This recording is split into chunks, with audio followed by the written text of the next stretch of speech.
codenamed the Katana. This new system would later be known as the Dreamcast.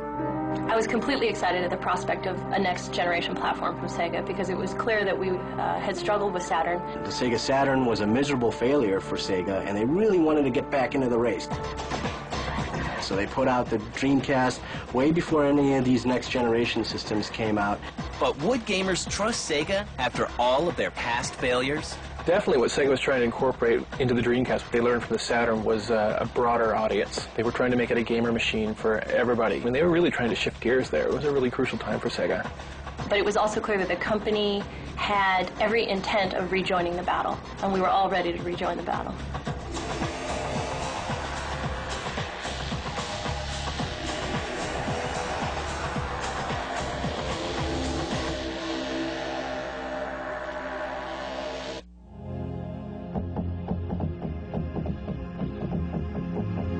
On November 27, 1998, the Dreamcast is made a reality to the Japanese gaming public. One of the key events for all game consoles is the Japanese launch. Japanese launches up to this point were something big. I mean, really big. The Japanese government requested companies to not launch their game systems during weekdays because it cut down on national productivity. Trains would be slowed down as they go by Akihabara, which is the electric town in Tokyo. Japanese people loved good graphics. At that time, Dreamcast was very great graphics, so everyone was excited about it. But the launch is not without its problems. Due to manufacturing glitches, Sega fails to meet shipping goals for the console.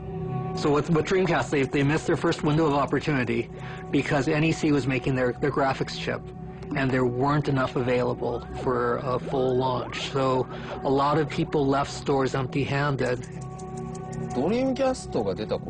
The image of the time of the Sega Dreamcast, I think, with the Japanese public looks like maybe Sega's turning over a new leaf. It's it was a new feeling for Sega, I think, and they really had a successful job of arousing interest in the public and showing that they were maybe ready to start something really strong here. It was Sega's next big console after the Sega Saturn. The Sega Saturn was a miserable failure for Sega, and they really wanted to get back into the race. So they put out the Dreamcast way before any of these next-generation systems came out. With the U.S. launch still more than a year away, Sega president Bernie Stolar takes note of the mistakes made by his Japanese partners. And I was interested in rebuilding Sega, re-establishing the strength that it once had, both in software and hardware, and rebuild a team that became a world-class team to help drive an organization. And that's what I wanted to do, and I believe that the team did that. It's not about one individual, it's about a team. What I can say about Bernie Stolar is that he did a lot of things really, really right. You compare the Japanese launch of Dreamcast to the U.S. launch of Dreamcast, and Bernie had the publicity in place. He had the enthusiasts really rallied so that they were excited. While Sega is poised to take the U.S. by storm, Sony is set to shake up the video game world. At every moment with Dreamcast, it was always kind of threatened by the looming shadow of this unshown thing. The shadow of PlayStation 2 always loomed large over it. At the beginning, everyone was very excited and behind the Sega Dreamcast, but as time went on, more and more focus shifted towards the PlayStation 2. Then, as early as March in 1999, just really a couple of months later, Ken Kutaragi unveiled PlayStation 2. And it was so much more powerful than Dreamcast, and it could do so much more than Dreamcast. Sony, frankly, was very effective in holding out that promise to gamers. I think to a certain extent they succeeded in convincing their existing PlayStation 1 audience not to get a Dreamcast and to wait until this mythical new system was going to appear. The Dreamcast excites American gamers, with pre-orders for the console reaching 300,000, shattering the record of 100,000 set by the PlayStation in 1995. We really had to reestablish ourselves as a company and gain the consumer confidence back. And they were very, very aggressive, pushing the whole idea of Dreamcast. There was a lot of excitement about the Sega name at that point. Less than 1 month before the launch of the Dreamcast, the team at Sega is dealt an unexpected blow. Right before the day itself, Bernie was fired from Sega. I didn't agree with who was at that then became my boss, Mr. Okawa.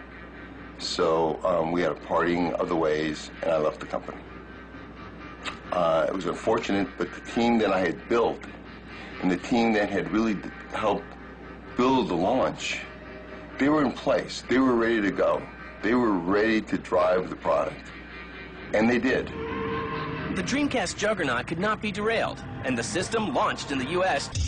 on September 9th, 1999 for $199. I think what made the Dreamcast so great are really the games. Right from launch, it had a couple really great games. It had the Soul Calibur. Sonic Adventure was really popular. It had great football games with Sega's NFL 2K series. Here's the snap. Barr passing for the score. And he's in for the score.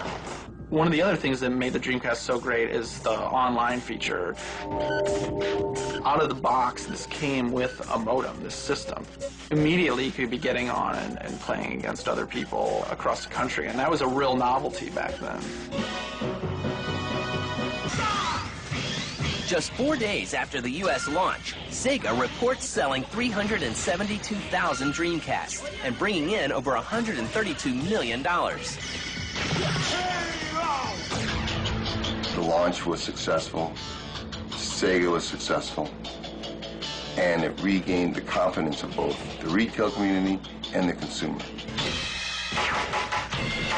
We knew the Dreamcast was a tremendously successful launch when retailers started calling us in week 2 and 3 saying, we're out of stock, we're out of stock, we have to have more hardware, we have to have hardware, people are banging down our door.